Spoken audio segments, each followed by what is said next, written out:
पुण्यामध्ये प्राचार्य महिलेला ब्लॅकमेल करून 7 लाखांची खंडणी उकळलेली आहे। पोलीस उपनिरीक्षकासह तिघांविरुद्ध या प्रकरणी गुन्हा दाखल करण्यात आलाय। दामिनी पथकातील रील स्टार सोनाली हिंगे हिचाही आरोपींमध्ये समावेश आहे। पोलीस उपनिरीक्षक बडे, कर्मचारी तायडे आणि सोनाली हिंगे अशी आरोपींची नावे आहेत। पोलीस आयुक्त अमितेश कुमार यांनी मोठी कारवाई केली आहे। प्राचार्यांना पॉक्सो अंतर्गत अटक करण्याची धमकी दिली होती आणि ही धमकी देत पोलिसांनीच त्यांच्याकडून 7 लाखांची खंडणी उकळल्याची बातमी समोर येते आहे।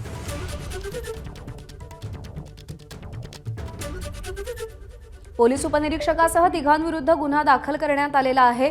दामिनी पथकातील रील स्टार सोनाली हिंगे हिचाही या आरोपींमध्ये समावेश आहे। तब्बल 7 लाख रुपये प्राचार्य महिलेकडून उकळण्यात आलेले आहेत। पॉक्सो कायद्याअंतर्गत अटक करू अशी धमकी देत ब्लॅकमेल करून त्या महिलेकडून 7 लाखांची खंडणी तिघांनी उकळलेली आहे। अमितेश कुमार पुण्याचे पोलीस आयुक्त त्यांनी ही मोठी कारवाई केली आहे।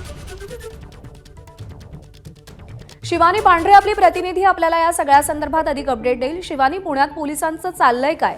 एकीकडे सेक्स रॅकेटमध्ये अडकवतो असं सांगून तरुणीकडून 10,000 रुपये घेतले जातात, दुसरीकडे प्राचार्य महिलेकडून 7 लाख रुपये उकळले जातात। अर्थात आपण जर दोन्ही घटना बघितल्या तर मागच्या 3 ते 4 दिवसातल्या सगळ्या दोन्ही घटना आहेत।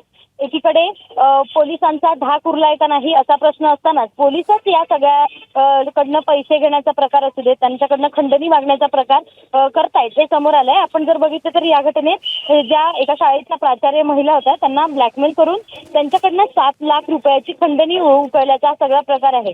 यात जर पहिलं नाव बघितलं तर आपण सोनाली हिंगे यांचं पहिलं नाव आहे। त्या दामिनी मार्शल आहेत, त्यांचा अनेक शाळांमध्ये संपर्क आहे। गुड टच आणि बॅड टचचे जे क्लासेस घेतात किंवा जे लेक्चर्स असतात ते त्या देत असतात। बाकी जे सहकारी आहेत त्याच्यात या सगळ्या गुन्ह्यातले ते देखील अशा प्रकारचं सगळं करतायत का याचं सगळ्या तपासात सगळे पोलीस करतायत। मात्र पुणे पोलीस आयुक्त जे आहे अमितेश कुमार यांनी पोलिसांवरच कारवाई करायला आता सुरुवात केली आहे। त्यामुळे आता तरी पोलीस त्यांचे हे सगळे अवैध धंदे, स्वतः जे पैसे उकळण्याचे जे धंदे आहेत ते थांबवतात का हे पाहणं महत्त्वाचं असणार आहे।